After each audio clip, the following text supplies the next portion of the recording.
조윤희 씨는 1971년생입니다. 경기도 화성시 능동에 거주하며 동탄 신도시 내의 한 아파트를 자신의 명의로 소유하고 있었습니다.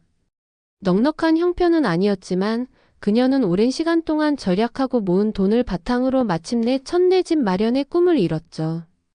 2022년 봄, 그녀는 그동안 모은 3억 2천만 원에 은행에서 추가로 3억 7천만 원을 대출받아 총 6억 8천5백만 원이라는 큰 금액을 들여 33평형 아파트를 매입하게 되었습니다. 그 아파트는 입지, 단지 구조, 학군, 교통 어느 하나 빠지지 않는 곳이었습니다.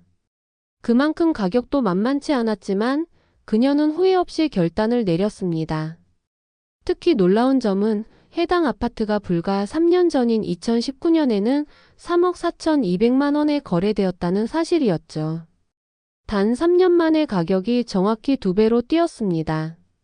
그녀는 그것이 시장의 힘이라 믿었습니다. 하지만 그 믿음은 예상보다 빨리 꺾이고 말았습니다.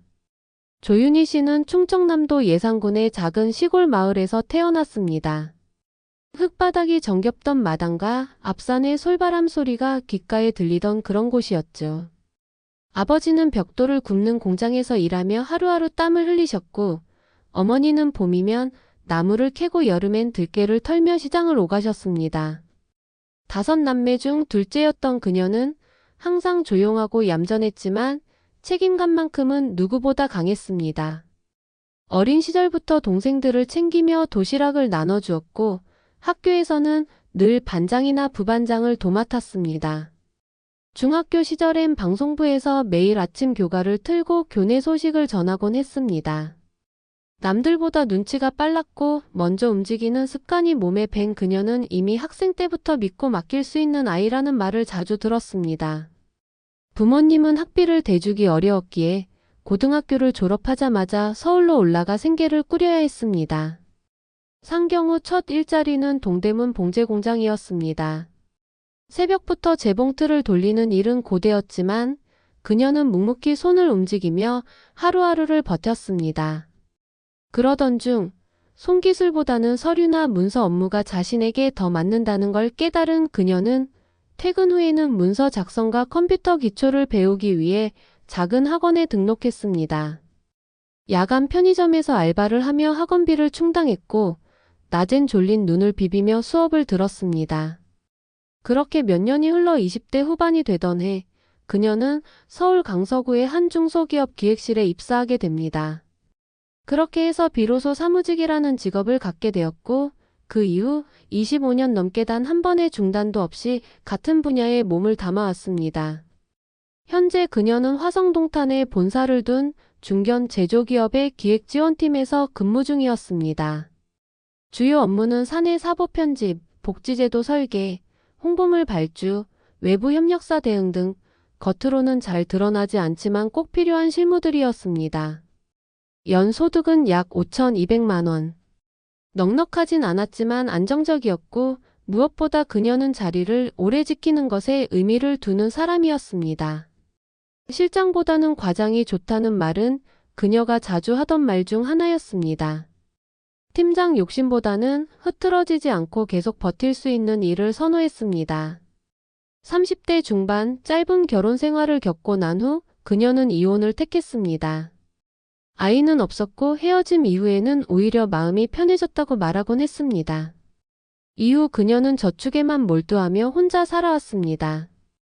그녀가 선택한 푸른마을 포스코더 샤피차 아파트는 동탄 신도시 안에서도 입지, 학군, 교통, 생활 인프라가 모두 균형 잡힌 단지였습니다. 도보 5분 거리에 초등학교가 있었고 중학교와 고등학교도 단지 바로 옆 라인에 나란히 배치되어 있었습니다. 반경 1km 이내에는 마트, 시립도서관, 보건소, 우체국, 주민센터, 병원 등이 모두 밀집해 있었고 단지 주변의 대로는 광역버스와 SRT, 향후 GTX 노선까지 연결될 수 있는 교통망이 예정되어 있었습니다. 아이 키우기 좋은 도시라는 말이 괜히 붙은 게 아니라고 그녀는 직접 살아보며 느꼈습니다. 더군다나 입주민 구성도 비교적 젊고 교육열 높은 세대들이 많아 생활 분위기도 안정되어 있었죠. 2022년 2월 계약을 마친 후 그녀는 이사 준비에 나섰습니다.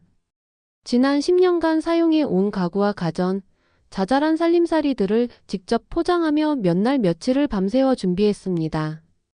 새 집의 내부는 방 3개에 욕실 2개, 안방에는 드레스룸도 마련돼 있었고 거실 창문은 남향으로 햇빛이 종일 가득 들어오는 구조였습니다. 이사 첫날 그녀는 원목 식탁에 앉아 샐러드와 삶은 계란을 놓고 조용히 중얼거렸습니다. 이게 내 집이구나. 그 순간만큼은 그 어떤 성공보다 따뜻하고 뿌듯한 순간이었습니다. 하지만 그 감정은 오래가지 않았습니다. 2023년 봄 회사 조직 개편이 단행되며 그녀가 속한 기획지원팀의 핵심 업무들이 외주로 넘어가게 되었습니다.